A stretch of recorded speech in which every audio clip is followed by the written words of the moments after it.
जय श्री कृष्णा।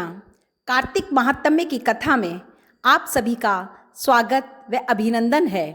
आज हम कार्तिक महात्म्य की कथा में 30वें अध्याय का अध्ययन करेंगे।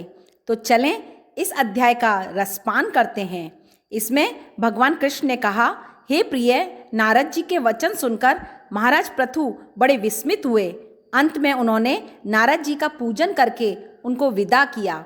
इसलिए माघ, कार्तिक और एकादशी यह 3 व्रत मुझे अत्यधिक प्रिय हैं। वनस्पतियों में तुलसी, महीनों में कार्तिक और तिथियों में एकादशी मुझे बहुत ही प्रिय हैं। जो प्राणी जितेंद्रिय होकर इनका सेवन करता है वह यज्ञ करने वाले मनुष्य से भी अधिक प्रिय लगता है। जो प्राणी विधि पूर्वक इसकी सेवा करता है उनके मेरे अनुग्रह से सब पाप दूर हो जाते हैं। भगवान कृष्ण के वचन सुनकर सत्यभामा ने कहा, हे नाथ, आपने यह बात बड़ी आश्चर्यजनक कही है कि दूसरे के लिए पुण्य के फल से कलह नामक राक्षसी भी मुक्त हो गई। यह प्रभावशाली कार्तिक मास आपको अधिक प्रिय है कि जिसे पतिद्रोह का पाप केवल स्नान के पुण्य से ही नष्ट हो गया। दूसरे मनुष्यों द्वारा किया हुआ पुण्य उनके देने से कैसे मिल जाता है, यह आप मुझे बतलाइए। तब भगवान कृष्ण ने कहा, बिना दिया हुआ पुण्य और पाप जिस कर्म द्वारा मिलता है सो सुनो। सतयुग में देश, ग्राम तथा कुलों को दिया पुण्य या पाप मिलता था, किंतु कलयुग में केवल कर्ता को ही पाप और पुण्य का फल भोगना पड़ता है। संसर्ग न करने पर भी यह व्यवस्था की गई है और संसर्ग से जैसे पाप व पुण्य दूसरे को मिलते हैं उसकी व्यवस्था भी सुनो। पढ़ाना, यज्ञ कराना और एक साथ भोजन करने से पाप पुण्य का आधा मिलता है। एक आसन पर बैठने तथा सवारी पर चढ़ने से, श्वास के आने जाने से पुण्य व पाप का चौथा भाग प्राणी मात्र को मिलता है। स्पर्श करने से, भोजन करने से और दूसरे की स्तुति करने से पुण्य और पाप का 6वां भाग मिलता है। दर्शन करने, सुनने तथा ध्यान करने से मनुष्य को पुण्य और पाप का 10वां अंश मिलता है। दूसरे की निंदा, चुगली और धिक्कार करने से उसका 7वां भाग मिलता है।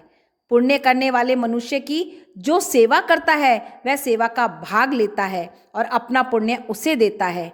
नौकर और शिष्य के अतिरिक्त जो मनुष्य दूसरे से सेवा करवा कर उसे पैसे नहीं देता तो वह सेवक उसके पुण्य का भागी होता है। पंक्ति में बैठे हुए मनुष्य करने वाले की पत्तल जो व्यक्ति लांघता है वह उसे उसकी पत्तल की अपनी लांघी है अपने पुण्य का 6वां भाग देता है। स्नान तथा ध्यान आदि करते हुए मनुष्य से जो व्यक्ति बातचीत करता है या उसे स्पर्श करता है वह अपने पुण्य का 6वां भाग उसे दे देता है। जो मनुष्य धर्म के काम के लिए दूसरों से धन मांगता है पुण्य का भागी होता है। ठीक उसी तरह जिस तरह की दान करने वाला पुण्य का भागी होता है। जो मनुष्य धर्म का उपदेश करता है और पश्चात श्रोता से याचना करता है कि वह अपने पुण्य का 6वां भाग उसे देता है। जो मनुष्य दूसरों का धन चुराकर उससे कर धर्म करता है वह चोरी का फल भोगता है और शीघ्र ही निर्धन हो जाता है। और जिनका धन चुराता है वह पुण्य का भागी होता है। बिना ऋण के उतारे जो मनुष्य मर जाते हैं उनका ऋण देने वाला सज्जन पुण्य के भागी होते हैं। शिक्षा देने वाला, सलाह देने वाला और सामग्री को जुटाने वाला तथा प्रेरणा देने वाला यह पाप और पुण्य के 6ठे भाग को प्राप्त करते हैं। राजा के पाप पुण्य के 6ठे भाग का भोगी होता है।